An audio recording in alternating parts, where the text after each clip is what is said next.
بسم اللہ الرحمن الرحیم۔ غسل کرنے کی کیا دعا ہے، یعنی نہانے کی؟ جب ہم نہاتے ہیں تو اس سے پہلے کیا دعا پڑھیں گے، اس کے بعد کیا دعا پڑھیں گے، یہ سب کیا ہے، میں انشاءاللہ اس کے بارے میں مکمل تفصیل سے بتاؤں گا۔ چاہے وہ غسل جو ہے غسل جنابت ہو، یعنی ہم بستری کے بعد کا غسل ہو، یا پھر جو ہے حیض سے پاکی کے بعد کا غسل ہو، یا بچہ پیدا ہونے کے بعد یعنی نفاس کے بعد جو غسل کیا جاتا ہے اس غسل کے بارے میں ہو، یا احتلام کے بعد آدمی غسل کرتا ہے، یعنی ناپاکی بالفاظ دیگر، ناپاکی کے بعد جو آدمی غسل کرتا ہے، نہاتا ہے، اس سے پہلے وہ کون سی دعا پڑھے گا، اس کے بعد کیا دعا پڑھے گا، شرعی حکم اس کے بارے میں کیا ہے؟ یاد رکھیے گا، میں صاف اور صریح الفاظ میں آپ کو شریعت کا حکم بتا دیتا ہوں۔ حدیث میں آتا ہے ان عائشہ رضی اللہ تعالی عنہ قالت قال رسول اللہ صلی اللہ علیہ وسلم من احدث فی امرنا هذا ما لیس منہ فهو رد۔ اللہ کے رسول صلی اللہ علیہ وسلم نے ارشاد فرمایا کہ دین کے معاملے میں اگر کوئی بات کچھ کہتا ہے، کوئی بتاتا ہے، اور شریعت میں اس کی کوئی بنیاد نہیں ہے، کوئی ثبوت نہیں ہے، تو پھر اس کی بات رد کر دی جائے گی، اس کی بات کا کوئی اعتبار نہیں ہوگا۔ اب سمجھیے، یہ حدیث بخاری مسلم وغیرہ میں موجود ہے۔ اب اس کا خلاصہ کیا ہے؟ میں آپ کو یہ بتانا چاہتا ہوں کہ اللہ کے رسول صلی اللہ علیہ وسلم نے ہمیں اذان کے بعد کی دعا بتائی ہے، نماز کی دعا بتائی ہے، وضو کی دعا بتائی ہے، کھانے کی دعا بتائی ہے، سونے کی دعا بتائی ہے، فلاں فلاں بہت ساری دعائیں اللہ کے رسول صلی اللہ علیہ وسلم نے ہمیں سکھایا ہے۔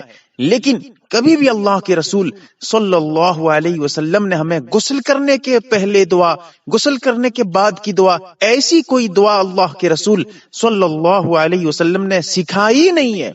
اس سے کیا پتا چلا؟ اس سے پتا یہ چلا کہ نہانے سے پہلے، چاہے وہ کسی بھی طرح کا نہانا ہو، کسی بھی طرح کا غسل ہو، میں نے غسل کی وضاحت کر دی ہے، وہ کسی بھی طرح، ناپاکی پاکی جو بھی غسل ہے، اس سے پہلے کوئی دعا ثابت نہیں ہے، اس کے بعد بھی کوئی دعا ثابت نہیں ہے۔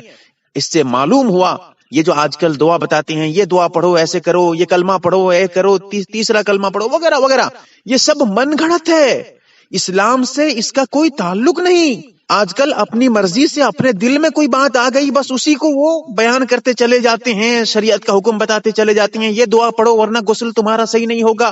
کوئی ایسی بات ہی نہیں ہے، کوئی دعا ہی نہیں ہے، اللہ کے رسول نے نہیں بتایا۔ تمہیں کس نے حق دیا؟ کیا تم صاحب شریعت ہو؟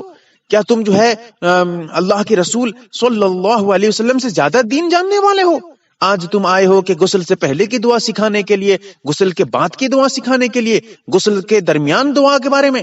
یاد رکھیے، میں صرف اتنا کہنا چاہتا ہوں کہ غسل کے بارے میں کوئی دعا نہیں ہے حدیث میں، کوئی دعا اللہ کے رسول نے، صحابہ نے ہمیں سکھایا نہیں ہے، بتایا نہیں ہے، پتہ چلا اس کے لیے کوئی دعا ہے ہی نہیں۔ اب سمجھیے ایک چیز اور، ہاں اتنا ضرور ہے، غسل سے پہلے جو آپ ہاتھ دھوئیں گے، جو غسل کا طریقہ ہے، میں نے مستقل ویڈیو ڈالا ہے، اس کو دیکھیے گا، غسل کا طریقہ دیکھیے، میری ویڈیو موجود ہے۔ تو غسل میں جو سب سے پہلے ہاتھ دھوتے ہیں، گٹوں تک جو ہاتھ دھوئیں گے سب سے پہلے، اس وقت ہاتھ دھوتے وقت آپ کو بسم اللہ پڑھنا ہے، صرف بسم اللہ پڑھ کر ہاتھ دھوئیں گے، یہی دعا ہے، اس کے علاوہ اور کوئی دعا نہیں ہے، یاد رکھیے گا۔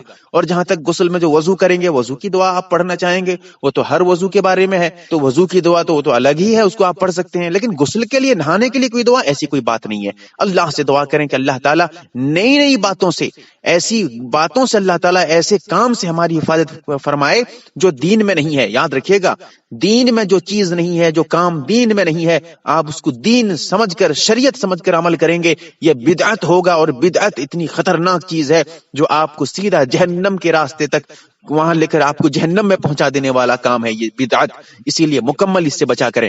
اللہ تعالی ہمیں صحیح سمجھ عطا فرمائے، آمین یا رب العالمین۔ MARB دینی معلومات چینل کو سبسکرائب کریں اور گھنٹی والے نشان کو ضرور دبائیں تاکہ ہماری ہر نئی ویڈیو آپ تک پہنچتی رہے۔ ویڈیو کو لائک اور شیئر ضرور کریں، اور ہماری ہر ویڈیو آپ اپنے چینل میں ڈال سکتے ہیں۔ نیز ہمارے ساتھ واٹس ایپ پر جڑنے کے لیے آپ اپنا نام اور مکمل ایڈریس کے ساتھ ایڈ لکھ کر میرے واٹس ایپ نمبر 8908939343 کو میسج کریں۔